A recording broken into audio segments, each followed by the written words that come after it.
PAGR metodo esmė yra individo arba ląstelės DNR fragmento padauginimas, dalyvaujant fermentų polimerazėje. Čia labai trumpai, kaip tai yra atliekama, kad išgryninta DNR yra amplifikuojama in vitro, pagrindiniai PAGR komponentai yra tyriamoji DNR matrica, pradmenys oligonukleotidai, TAC DNR polimerazė, laisvi desoksiribonukleozidų trifosfatai, reakcijos buferis turintis magnio jonų. Visa ta reakcija vyksta cikliškai, kiekvieną ciklą sudaro 3 žingsniai, 2 grandinės DNR denatūracija, pradmenų hibridizacija arba sulipimas, amplifikuojama DNR fragmento sintezė, susintetintų fragmentų skaičius su kiekvienu ciklu dvigubėja. Rezultatai vizualizuojami elektroforezės pagalba. Tai ultravioletinėje šviesoje. Tai yra labai trumpas toks aprašas. Metodas naudojamas atskirti žmogui patogeninės, borelė burgdorferį, sensuliatų rūšis, borelė burgdorferis sensustripto, garinį, avzelį bei kitas. Įvairios PAGR amplifikacijos tarp borelių rūšių gali vykti, kai naudojami pradmenys gauti iš rūšims specifinių plazmidžių sekų. PAGR metodas labai svarbus ir naudingas yra dėl to, kad juo ne tik patvirtinama Laimo ligos diagnozė, bet įmanoma identifikuoti borelį burgdorferį sensuliatų genotipus. Tai leidžia vertinti borelių rūšių bei jų šeimininkų paplitimą daugelį šalių. Jeigu mes pasižiūrėtumėm į jautrumo metodą nustatant Laimo ligą, tai priklauso nuo mėginio tipo. Aišku, jeigu tirsime odos mėginį, esant migruojančiai eritemai, lėtiniam atopiniam akrodermatitui, tai jautrumas yra 50–70%. Jeigu smegenų skystis, neuroboreliozės atveju, tai yra 10–30%. Ir sinovinis skystis arba sąnario audinių biopsija šiuo atveju irgi 50–70%. Metodų jautrumas yra labai svarbu, kadangi šie duomenys, kuriuos jūs matėt lentelėje, yra patogeno aptikimo laipsnis, tyrint šito metodu. Jeigu oda, kaip minėjau, 50–70 ir priešingai, jeigu pacientų paimti mėginiai, nustatomas smegenų skystyje. Ligos sukėlėjai iš lygvaro dažnai išskiriami tiems pacientams, kuriems infekcija yra pasireiškus neseniai. Tai yra ligos pradžioje. Ir PAGR yra teigiama iki 50% ligonių, kurie serga Laimo boreliozę apie 2 savaitės. Palyginti su tais, kur 13%, kurių ligos trukmė ilgesnė nei 2 savaitės. Tyriant senovinį skystį arba sąnario audinio biopsiją, PAGR metodų jautrumas, kaip ir minėjau, siekia 57–60%. Čia naudojama audinių biopsija. Ir kada klaidingai būna teigiama Laimo ligos reakcija serologijai. Rezultatai būna klaidingai teigiami dažniau dėl galimai sergant kitomis spirochetų sukeltomis lygomis. Arba dėl nenustatytų priežasčių. Kokios kitos lygos, tai žinot, tai sifilis, autoimuninės lygos. Klaidingai teigiama serologija būdinga IgM klasės antikūnėms. Jų randama sergant lygomis, kurios indukuoja polikloninę B ląstelių aktyvaciją. Tai būna prie citomegalo virusinės infekcijos, prie Epstein-Barro viruso ir kitų.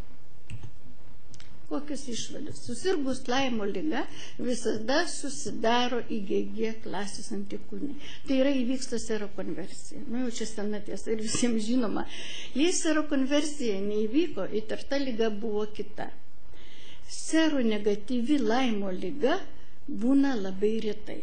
Per mano darbo patirtį, aš gana nemažą turiu darbo patirtį, apie 30 metų toj srity, tai buvo 2 atvejai, kada antikūnių niekur nebuvo rasta nei serome, nei lygvare, o buvo įtarta Laimo ligos diagnozė pagal klinikinę simptomatiką. Tie pacientai buvo nuvykę net į Jungtinės Amerikos valstijas ir ten buvo patvirtinti. IgM klasės antikūniai gali nesusidaryti po tinkamo gydymo. Jeigu laiku buvo skirtas gydymas antibiotikais, kartais IgM klasės antikūnai nesusidaro. Tik vėliau, aišku, atsiranda G. Bloto panaudojimas rekomenduojama atlikti klinikiniams reiškiniams tęsintis neilgiau kaip 4 savaitės. Ir naudingas yra patikrinti neaiškius ribinius IFA testus gautus rezultatus. Jeigu gaunam blotą teigiamą, ELISA gauti buvo rezultatai, reiškia buvo tikrai, tai yra, jeigu gaunam neigiamą, tai ELISA rezultatai būna klaidingai teigiami, atsiprašau.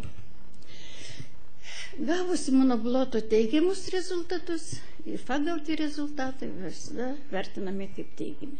Tokiu atveju labai svarbu yra IgG antikūnių serokonversija. Sergant Laimo liga susidarę antikūniai išlieka kraujo serume labai ilgai. Na ir erkinis encefalitas, pasistengsiu irgi labai trumpai. Jūs visi gerai žino, kad infekcija perduoda ta pati erkė, srubdama kraują, tai yra maitinimosi metu, per pirmasias 10 minučių. Virusas dauginasi ir lokalizuojasi seilių liaukose ir perduodamas virusas yra įvairiems šeimininkams. Na, tam cikle dalyvauja tiek žmogus, tiek gyvūnai. Naudojamas šiuo metu diagnostinio metodo, tai yra imunofermentinės analizės arba ELISA. Nustatomi yra IgM ir IgG klasių antikūnai kraujo serume ir smegenų skystyje. Aptikti IgM klasės antikūnai rodo būtiną ūmią erkinio encefalito infekciją. IgG klasės antikūnai buvusi infekcija arba vakcinacija. Jūs gerai žinote, kad po vakcinos pirmos ir net antros, po 2 savaičių, po 2 dozės, po mėnesio, aišku, antikūnai jau kraujo serume imunoglobulinų G klasės jau bus aptikti. Erkinio encefalito diagnozei patvirtinti pakanka nustatyti IgM klasės antikūnus kraujo serume. O IgM klasės antikūnų smegenų skystyje aptinkami, jei žmogus susirga CNS infekcija po nebaigtos ir erkinio encefalito vakcinacijos. Tai yra po pirmųjų 2 vakcinos dozių suleidimo dar 8 mėnesius kraujyje aptinkame IgM antikūnų. Tuo atveju kraujo serume rastais antikūnais diagnozės patvirtinti negalime, jeigu tik radome MG. Erkinio encefalito viruso IFA metodų rasti antikūnai, jei žmogus buvo užsikrėtęs kitais flavio virusas arba skiepytas nuo geltonojo drugio ar japoniško encefalito, tai būtų klaidingai teigiama reakcija. Jeigu asmuo keliavo po tropikų šalis, kuriuose yra endemiškai kiti flavio virusai, tada irgi galėtų būti klaidingai teigiama reakcija.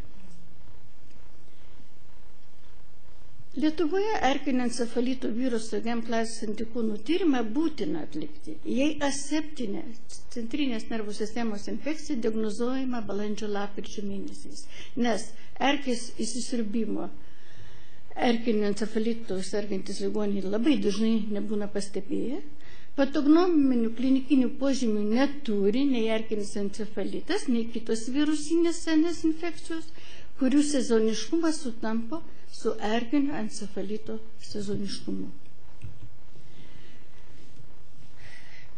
Erkinio encefalito viruso RNR diagnostika pagal metodą. Ši diagnostika praktiškai nėra taikoma labai išimtinais atvejais. Aš kalbu apie mūsų, apie Lietuvą. gali būti aptinkama žmogaus kraujyje polimerazės grandinės reakcijos metodų, tačiau, kaip matot, laboratorijoje praktikoje tai yra retai daroma. Esant CNS pažeidimams, smegenų skystyje susidaro labai mažas kiekis erkinio encefalito viruso. Todėl nepavyksta išskirti RNR. RNR smegenų skystyje gali būti aptinkama tik tol, kol neprasidėjusi neutralizuojančių antikūnių sintezė. Atsiradus neurologiniams simptomams jau randama specifinių antikūnų, todėl viruso RNR smegenų skystyje nebeaptinkame. Iš lygforo RNR PGR metodų išskiriamas tik pavieniais atvejais, esant labai sunkioms lygoms formoms arba jau po mirties iš autopsinės medžiagos. Galime išskirti. Na ir šiais metais, kaip jūs žinot, jau išėjo 14 metais, išėjo metodinės rekomendacijos erkinio encefalito, tai labai didelė pagalba bus mums visiems dirbant darbą. Na ir ačiū už dėmesį. Kaip matote, erkutė labai graži, straubliukas paruoštas, noriu maitintis, o ateina toks metas, kad pavasaris, mes visi skubėsim į gamtą, greit prasidės uogos, o po to ateis rudens sezonas ir gal daugelis sustiksim miške grybaudami. Tas sėkmės, visi būkime atidūs.